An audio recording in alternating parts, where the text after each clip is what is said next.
Hi, friends. I've got a story to share today. Sit back, relax, and enjoy. Olivia's getting married. My mom said on the phone, her voice full of excitement, the kind she never showed when talking about me. She's marrying the CEO of Market Force Solutions. Can you believe it?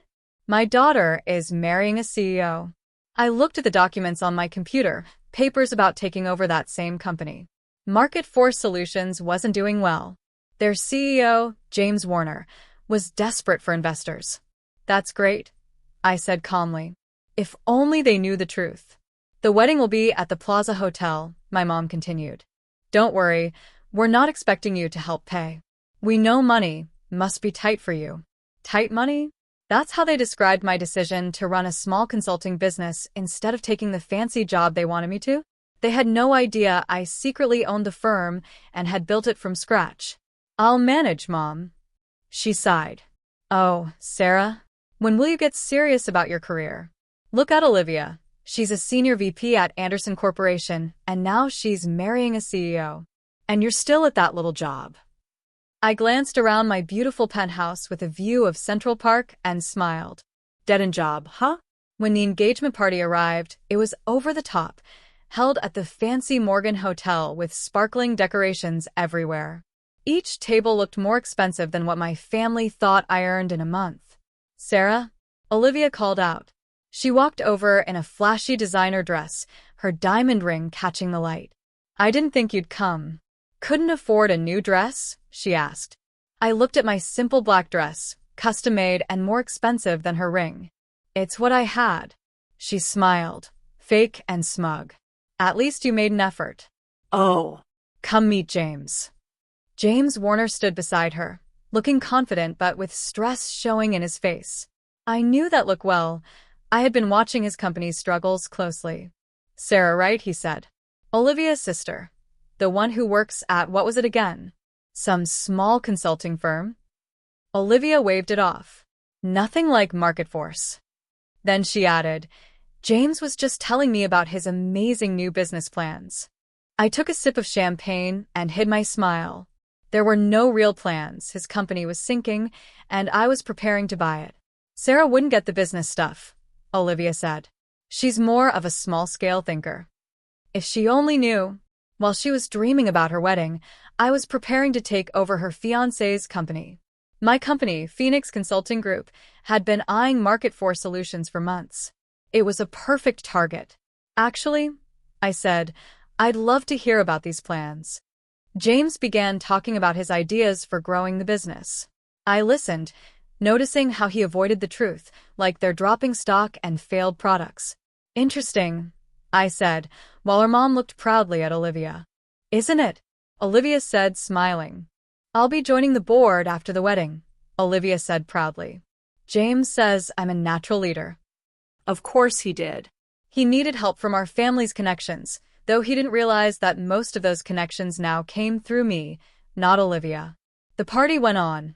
Fancy clothes, fake laughs. People kept coming up to Olivia to say how lucky she was, while giving me sad little smiles like I was some kind of failure. At the bar, my dad pulled me aside. It's not too late, he said. I can still make some calls. Get you a real job. I smiled, thinking about the pile of resumes on my desk, applications from top execs begging to join my company, Phoenix Consulting. I'm fine where I am, Dad. He frowned. You could have been like Olivia. Instead, you're wasting your talent at some unknown firm. Unknown? I nearly laughed. Phoenix Consulting was one of the most powerful firms in the business world. We just stayed behind the scenes. As I was leaving, Olivia grabbed my arm. I was thinking, after the wedding, I could help you get a real job. Maybe at Market Force. Something entry-level to start. I looked at her, really looked. Fancy dress. Perfect makeup. Fake smile. She had no idea her dream life was about to fall apart. Thanks, Olivia, I said quietly. But I'm good where I am. Driving home in my plain car, a clever part of my disguise, I smiled. Let them think I was a nobody. Let them feel sorry for me. Back in my office, I opened my laptop and sent one short email to my board. Subject: Go ahead with the Market Force buyout. Deadline: 3 weeks. Target date. The wedding. Sometimes, the best way to win isn't by arguing. It's by letting people believe they're right, until the moment they realize how wrong they were.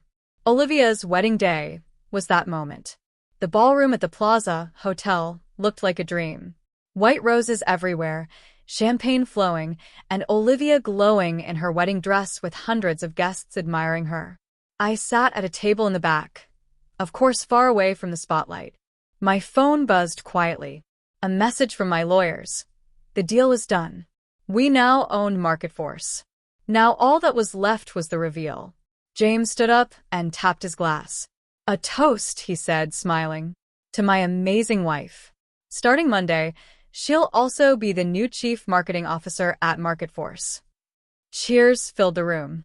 My mom wiped away tears. My dad looked proud. I checked my watch.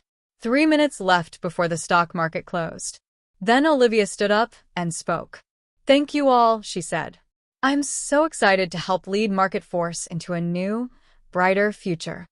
I almost felt bad for her. Almost. My phone buzzed again. The market had closed. The news was out. Just then, James's phone rang. He stepped aside, took the call, and I saw his face change. Shock. Confusion. Fear. James? Olivia asked. What's going on? His voice shook. MarketForce. It's been bought. Phoenix Consulting just took control. But that can't be. It's not what you thought, I said, standing and walking toward them. The whole room went quiet. The deal was finalized 20 minutes ago. James stared at me. How do you know that? I smiled and handed him my real business card. Sarah Mitchell, CEO and founder. Phoenix Consulting Group. Olivia gasped. No, she whispered, her perfect smile breaking. This has to be a joke, Olivia snapped. You work at some tiny firm. You're nobody. I kept my voice calm. That tiny firm? It's Phoenix. I built it from the ground up while you were busy making fun of my choices. And now. I looked at James. Check your email. Your resignation has already been accepted by the board. The room buzzed with whispers. My mom dropped her champagne glass. My dad stood still, pale and silent. You can't do this. Olivia shouted. It's my wedding. My moment. Actually, I can. And that CMO job you were bragging about. I paused. The board doesn't like the idea of hiring family. We're going a different direction. James sank into his chair, defeated. All those expansion ideas you told me at the engagement party? I sipped my drink. They helped me decide that MarketForce needed new leadership. But thanks for the preview. Olivia grabbed my arm, her nails digging in. Why would you do this? I calmly moved her hand away. Remember last Christmas, when you told everyone not to expect much from my little job? Well, think of this as my gift to you, a lesson in humility. Sarah, my dad finally spoke. All this time, you were building something huge. Yes, I said. While you thought I was wasting my life, I was turning Phoenix into one of the top consulting firms in the country. We made $40 million last year. My mom looked like she might faint. But your apartment, your clothes, all part of the plan, I said, smiling. I didn't need to show off. I just needed to stay quiet until the right time. I adjusted my simple black dress. And what better time than my sister's wedding? The ballroom was in chaos. Guests were on their phones, searching for Phoenix Consulting and realizing who I really was. Olivia's perfect day had turned into something else entirely. Security, she screamed. Get her out. I laughed quietly. This hotel? I own it. Bought it last month. Just for today. I turned to the guests. Please, enjoy the party. The champagne's excellent. I picked it myself. As I walked out, I heard my mom calling after me. I didn't look back. 10 years of being ignored and mocked ended in one perfect moment. Outside, my driver opened the door to my Bentley. No more pretending to be average. Where to, Miss Mitchell? To the office, I said. We've got a company to rebuild. My phone buzzed nonstop. Family trying to call, reporters wanting interviews. Olivia sending angry messages. I turned it off. Let them talk. Let them figure out how the sister they ignored had become the most powerful person in the room. Let them realize every time they mocked my dead-end job, they were digging their own hole. On Monday, I sat in my office, looking out at the Market Force building across the street. By the end of the day, half their leadership team would be gone. My assistant walked in.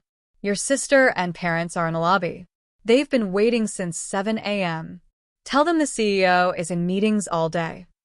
I glanced at her. And Madison, send them the new org chart.